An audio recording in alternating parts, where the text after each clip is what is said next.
आज के special episode में आप सबका स्वागत है। मैं हूं आपके साथ नदीम।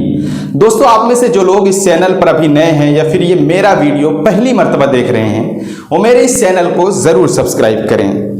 मजहब नहीं सिखाता आपस में बैर रखना, यानी दुश्मनी, नफरत। और जहां मजहब आपस में बैर दुश्मनी की बात करता है, दरअसल वो मजहब नहीं, एक तरह की बेहद घिनौनी सियासत है। सोचिए, देश की मौजूदा सियासत में दो लोगों की गिरफ्तारी की मांग करते करते अब तक हजारों लोगों की गिरफ्तारी हो गई है, लेकिन उन दोनों की अभी तक गिरफ्तारी नहीं हुई है। उल्टा मुसलमानों ही की जाने गई हैं, उन्हीं की गिरफ्तारी हुई है। अब उल्टा उन्हीं के घरों पर बुलडोजर चला दिया गया है। भारत के लॉ कॉन्स्टिट्यूशन में कहीं नहीं लिखा है, कहीं भी नहीं लिखा है कि आप किसी का घर इस बेस पर तोड़ सकते हैं कि उस पर किसी जुर्म का इल्जाम हो। और अगर कोई सत्ता के नशे में ऐसा कर रहा है तो दरअसल संविधान और कोर्ट और कानून की हुकूमत को तबाह कर रहा है। जिसे मुल्क में चल रही नाइंसाफी अभी भी नहीं दिख रही है, वो लोग अंधे नहीं बल्कि मर चुके हैं। ये जो बुलडोजर है ना, सिर्फ घरों पर नहीं चल रहा है, बल्कि भारत के कॉन्स्टिट्यूशन और अदालत को भी तार तार कर रहा है। क्योंकि जिसके घर को तबाह किया गया है, अगर वो अदालत में बेगुनाह साबित होते हुए बाइज्जत बरी हो जाते हैं, तब क्या उनके मकानों को तोड़ने वाले पुलिस ऑफिसर से उनके नुकसान की वसूली की जाएगी?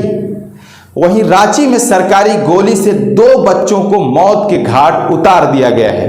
कर्फ्यू में सिमटी रांची का एक केस समझिए, आपके काम आएगा।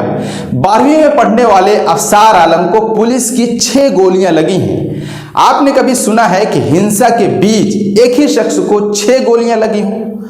RIIMs के डॉक्टरों ने 4 गोलियां जिस्म के बाहर निकाल दी हैं, अभी भी 2 गोलियां उसके जिस्म के अंदर है। हिंसा में शहीद होने वाले कैफे के सर में गोली लगी, भेजा बाहर आ गया। पुलिस इंतजामिया प्रोटेस्ट को किस नजर से देखता है? शायद बगावत की नजर से। तभी तो गोलियां चलती हैं और लाठियां चलाई जाती हैं। आज के न्यू जनरेशन के IPS अफसर जरा से वायलेंस में बेकाबू होकर सीधे गोली चला देते हैं, जिस्म पर, सरों पर गोलियां लगती हैं। अगर कानून सबके लिए बराबर है तो नुपुर शर्मा को सरकार गिरफ्तार क्यों नहीं कर रही है? कोई उधर भी उंगली उठाने वाला, उधर भी सवाल करने वाला? दरअसल गोलियां चलाने वाले, घरों पर बुलडोजर चलाने वाले वर्दीधारी भी रोज जाकर अपनी वर्दी टांगते हैं। उसके बाद नफरत फैलाने वाले न्यूज चैनल देखते हैं। उसके बाद उन्हें समझ में आता है कि सरकारी गोली उन्हें कहां इस्तेमाल करना है। सब जानते थे कि प्रदर्शन करने वाले मुसलमानों में से एक पत्थर उछलने की देर है। वो पत्थर कहां से आया कोई नहीं जानता, लेकिन एक पत्थर तस्वीर बदल देगा। फिर से 5 साल के लिए सत्ता पक्की हो जाएगी। मुसलमान होने के लिए शर्त है समझदार होना। मुसलमान एक बिल से 2 बार नहीं डसा जाता है। CA NRC के वक्त कुछ लोगों ने जुमे की नमाज को इस्तेमाल होने दिया, नतीजा कई घरों के चिराग बुझ गए।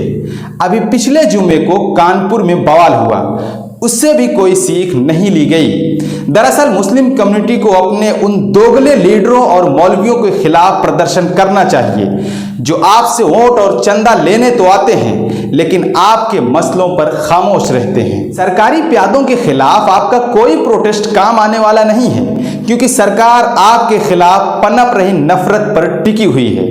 आपकी लड़ाई किससे है और लड़नी कैसी है, ये समझें पहले। खैर, नविका कुमार उस डिबेट की एंकर थी जिस शो में नुपुर शर्मा ने गुस्ताखी की।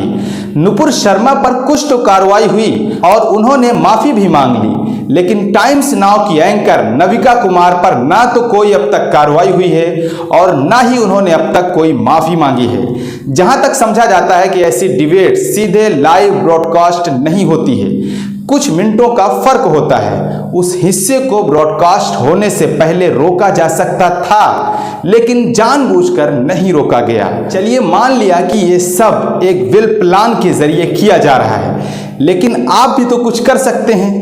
सबसे पहले तो न्यूज चैनलों पे हिंदू मुस्लिम पर दिखाई जा रही बहसों को बॉयकॉट कीजिए, जैसे कि न्यूज 18, इंडिया TV, ABP, आज तक और रिपब्लिक जैसे चैनलों पर ऐसी बहस देखें तो फौरन दूसरा चैनल बदल दीजिए। ऐसे डिबेट में जाने वाले 5 हजारी मौलवियों का भी बाइकआउट कीजिए। आपको बता दूं कि टीवी चैनलों को चलाने के लिए करोड़ों रुपए लगते हैं। उनकी टीआरपी घटाइए ताकि उनको एडवर्टाइजमेंट मिलने बंद हो जाएं। जब एडवर्टाइजमेंट मिलना बंद हो जाएगा तो उसकी वजह जानना चाहेंगे। फिर उनको लगेगा कि लोग अब ऐसी डिबेट देखना पसंद नहीं करते हैं, तो हर हाल में उन्हें बंद करना होगा। आखिर वो कब तक सरकार के एडवर्टाइजमेंट पर पलते रहेंगे? वैसे क्या आपने एक हफ्ते से कोई ऐसी बहस देखी है जिसमें ज्ञानवापी, ताजमहल, कुतुब मीनार वगैरह में चल रही खुदाई की चर्चा हो? जबकि 10 दिन पहले ऐसी डिबेट हर चैनल पर चल रही थी। अब आप सोचेंगे कि ऐसी डिबेट को न्यूज चैनलों ने घबरा कर बंद कर दिया है, लेकिन ऐसा नहीं है। हकीकत क्या है मैं आपको बताता हूं। दरअसल ऐसी डिबेट न्यूज चैनलों ने इसलिए बंद कर दी है कि उनके मकसद पूरे हो गए हैं और अब डिबेट का काम न्यूज रिपोर्ट से ही चल रहा है और अगले कुछ महीनों में ये डिबेट फिर से स्टार्ट होंगे और नफरती जहर एक स्टेप और बड़ा कर दिया जाएगा। उसके बाद ज्यादा दिन भी नहीं लगेगा और दंगे होने लगेंगे। दोस्तों, अगर आप चाहते हैं कि ऐसा ना हो तो ऐसे न्यूज चैनलों का आज से ही बॉयकॉट करें। देखने के लिए आपका शुक्रिया। मिलते हैं अगली वीडियो में।